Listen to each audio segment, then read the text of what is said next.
南報道。香港快運 UO235航班上晝抵港降落嘅時候，懷疑發生偏離，冇人受傷。事發之後，客機停喺北跑道同中跑道嘅滑行道，機場消防隊快速截擊車喺現場戒備，大批消防到場了解。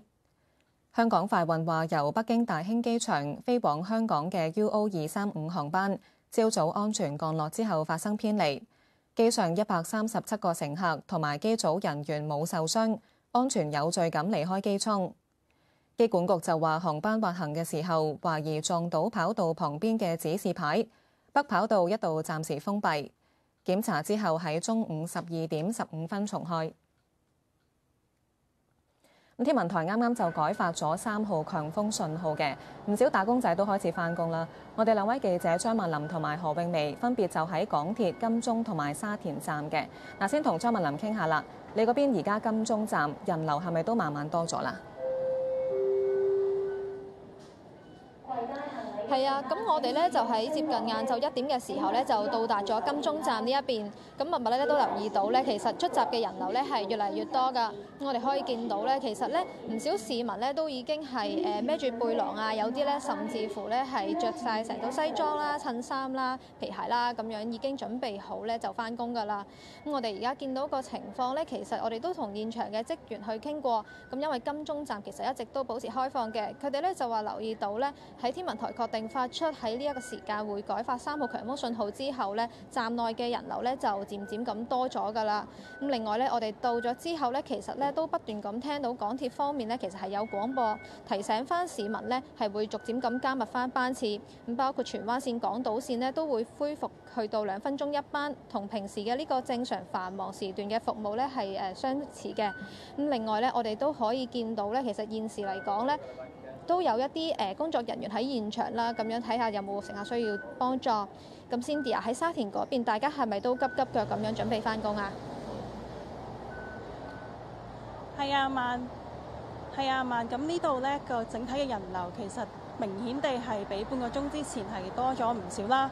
咁我哋可以見到呢，小巴站同巴士站呢度呢係陸續都有小巴同巴士係埋站㗎，亦都見到有唔少嘅市民係落車轉乘呢個港鐵啦。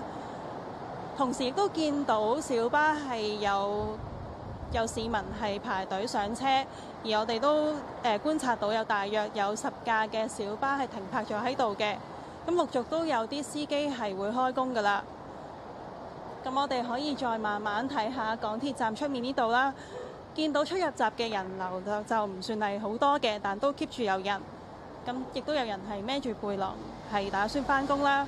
而車站店鋪亦都已經開咗啦，都有市民幫襯嘅。咁現場情況睇到呢度，將時間交翻俾新聞部。好，唔該晒兩位。塔巴係喺朝早8點50分登陸廣東台山，為廣東沿岸地區帶嚟狂風暴雨。由吳碧儀報導。塔巴吹襲期間，陽江市海邊出現至少1米高嘅浪，浸過喺岸邊嘅長橋。颱風塔巴今天早上凌晨，多個海灘關閉，陽江市5個地區發布颱風橙色預警。廣州26個地區，包括深圳，發布颱風黃色預警。氣象部門話，塔巴登陸台山之後，繼續以每小時20至25公里速度向北偏西方向移動，並且逐漸減弱。湛江、茂名等地嘅教育部門宣布星期一停課。哪怕是剛剛都已經高了很多。深站、廣茂鐵路全部列車停運。廣東省水文局預計，珠三角南部同粵西市縣仲會有暴雨到大暴雨，局部地區有特大暴雨。星期2起風雨會逐漸減弱，但部分河流水位會上升2至5米，有可能超過警戒水位。水利部啟動廣東同廣西洪水防禦4級應急響應。Now TV 記者吳碧儀報道。下節翻嚟有其他消息。